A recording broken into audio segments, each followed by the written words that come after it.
When the world collapses into chaos and the undead rise from their graves to turn cities into buffet lines. There's one place that seems to stand above, or rather away from it all. The open sea.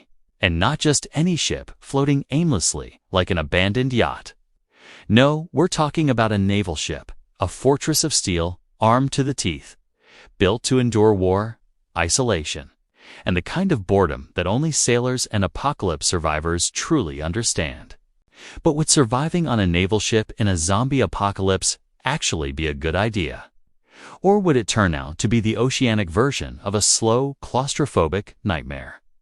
At first glance, it's easy to romanticize it. The world burns behind you while you stand on the deck of a destroyer, the sun glinting off your aviator sunglasses, wind in your hair, and no moaning corpses in sight. The seas stretch endlessly, untouchable by decay. The zombies are trapped on land, clumsy and clueless, unable to swim, or at least, we hope so. You can almost hear the calm of victory. But survival is never that simple. The naval ship might be the most impenetrable fortress known to man, but that doesn't mean it's a paradise. Let's start with the good news. A naval ship is, by design, an isolated ecosystem. It's meant to operate independently for long stretches of time without resupply. Water filtration, built-in power generation, onboard food reserves, stockpiled, medical bay. Present, weapons, plenty. Zombies might overrun a city, but they can't climb a steel ladder on a battleship's hull. In the apocalypse hierarchy of survival spots, a naval ship immediately ranks above most options, higher than malls, bunkers, or your cousin's suspiciously underprepared treehouse. But the ocean, while vast and peaceful, is not merciful. To survive out here, you need more than luck and a sense of adventure. You need logistics, discipline, and most importantly, fuel. Let's talk fuel, the silent killer of post-apocalypse dreams. Most naval vessels run on diesel or aviation-grade fuel, and they drink it faster than a frat boy at an open bar. A destroyer can consume tens of thousands of gallons in a single day. Without functioning refineries or supply chains, your mobility is a ticking clock.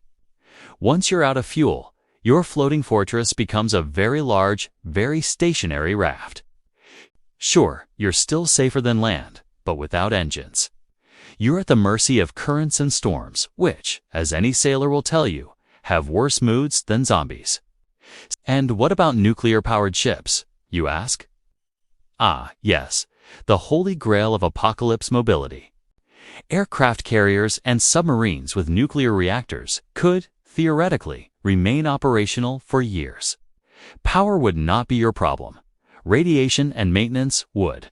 Nuclear systems are complex and require constant upkeep from skilled technicians. A single mistake, a faulty valve, or a clueless survivor pressing the wrong button could turn your survival base into a glowing memorial. Still, a ship that can generate power indefinitely is an incredible advantage. Refrigeration works. Lights stay on. Radar scans for miles. You can cook, filter water, and even broadcast radio messages. The only catch is the human factor, and that's where things start to unravel. Picture it. You and maybe a few dozen survivors on a massive naval vessel. At first, everyone's grateful to be alive. The chain of command is clear, and everyone follows protocol. But as weeks turn into months, the psychological strain sets in. Humans weren't made to live inside steel walls forever, especially when every direction you look is just more water. Monotony becomes its own kind of monster.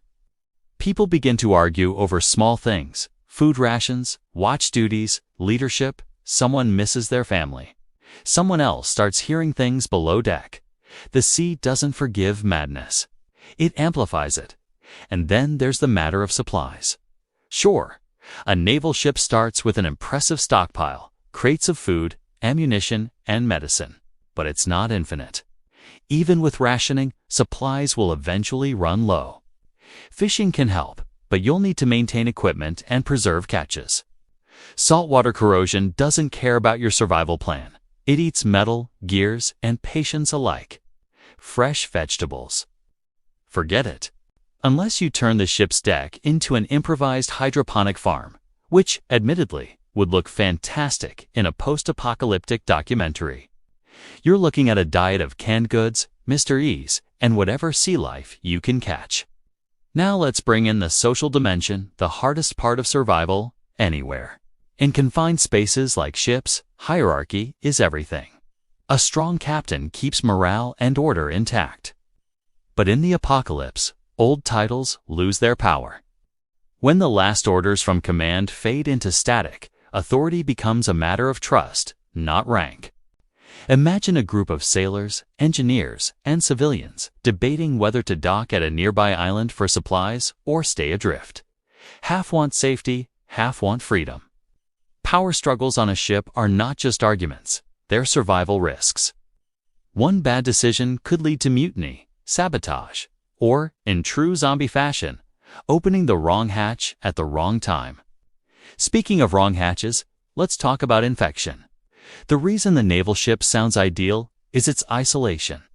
But that same isolation turns deadly if infection ever gets on board.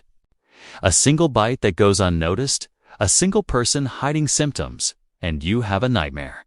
Naval corridors are tight, ventilation systems interconnected, and bulkheads seal compartments like tombs. If a zombie outbreak starts inside, there's no running, only containment. Picture trying to fight undead sailors in metal corridors designed for combat, not escape. Every clang echoes like a scream. The sound of boots and moaning merges until you can't tell who's who. In a matter of hours, your floating fortress turns into a floating horror film. Even if infection never breaches the hull, there's still disease to worry about. Hygiene standards on ships are strict for a reason. With limited fresh water and recycled air, viruses and bacteria spread easily. One bad meal or contaminated waterline could infect everyone. You might survive zombies only to fall to dysentery or dehydration. Yet, despite all that, a naval ship remains one of the most strategic survival options available. It offers control, defense, and visibility. You can avoid urban chaos, stay mobile, and scout new territories. With radar and drones assuming they still work, you can map coastlines and identify danger zones. Even communication might still be possible. Long-range radios could pick up transmissions from other survivor groups or military remnants. Imagine coordinating with another ship, forming a fleet of survivors. A floating civilization rebuilding on the waves. Humanity reborn as a naval alliance. Poetic, isn't it? Still, the ocean has its own predators. Zombies can't swim, but humans can row. Pirates, scavengers, or desperate survivors will become the new raiders of the seas. They might not have destroyers, but a few small boats packed with explosives or armed men can still pose a real threat. Unlike the undead, humans plan. They'll wait until night, cut the engines, and drift in quietly. A single breach in your hull, and your fortress becomes a sinking coffin. Naval combat without maintenance and communication is a dangerous game. Once damaged, you can't call for repair crews. It's just you, the wrench, and the rising waterline. The weather adds insult to injury. Storms at sea don't care about your apocalypse. Waves tower like skyscrapers, winds tear cables loose, and lightning turns the deck into a death trap. Without modern weather forecasting, you're blind. A single hurricane could scatter your supplies, capsize smaller vessels, or flood your engine rooms. Surviving zombies might be hard. But try surviving a night in the middle of a typhoon when your compass is broken and you've forgotten what direction hope lies in. There's also the psychological decay, the slow erosion of identity. On land, survival at least comes with scenery, forests, ruins, mountains. On a ship, it's monotony. The same gray walls, the same routines, the same horizon. People start talking less, sleeping more, staring at the waves for hours. Isolation sickness isn't dramatic. It's quiet, creeping, and deadly. The strongest men and women can lose their minds under the weight of endless calm. Yet, for all its flaws, there's an undeniable beauty in surviving at sea. The stars are clearer than ever without city lights. The ocean at night becomes a mirror to infinity. You learn to navigate by starlight, to fish with improvised spears, to listen for the hum of an approaching storm. You become part of the ocean, one heartbeat in a world that forgot about noise and traffic and phones. The apocalypse simplifies everything. Live, breathe, endure. So, let's weigh it. The pros and cons of surviving on a naval ship. Pros: isolation from zombies, strong defenses, self-sustaining power. Secure food and water supply for a while, advanced technology, and a vantage point over both land and sea. Cons: limited fuel, psychological strain, eventual resource depletion, human conflict, exposure to weather, and the nightmare of infection in a confined space. In truth, it's not a simple good or bad. It's a trade: safety for freedom, control for loneliness, protection for uncertainty. On land, you die from chaos. At sea, you live in order, but slowly dissolve into the silence. If you're disciplined, resourceful, and a little bit lucky, a naval ship might just outlast civilization itself. You could drift for years, self-contained and vigilant, waiting for the world to rebuild or for the seas to claim what's left. And maybe, decades later, when the last of the undead have crumbled into dust, and the continents have gone quiet, a satellite will still spot a single ship gliding through the mist, rusted, lonely, but alive. Inside, the survivors won't be talking about the end of the world anymore. They'll be talking about the horizon, and whether it's time to finally go home. Because surviving on a naval ship in a zombie apocalypse isn't just about staying alive. It's about redefining what alive means when the rest of the world has drowned in death.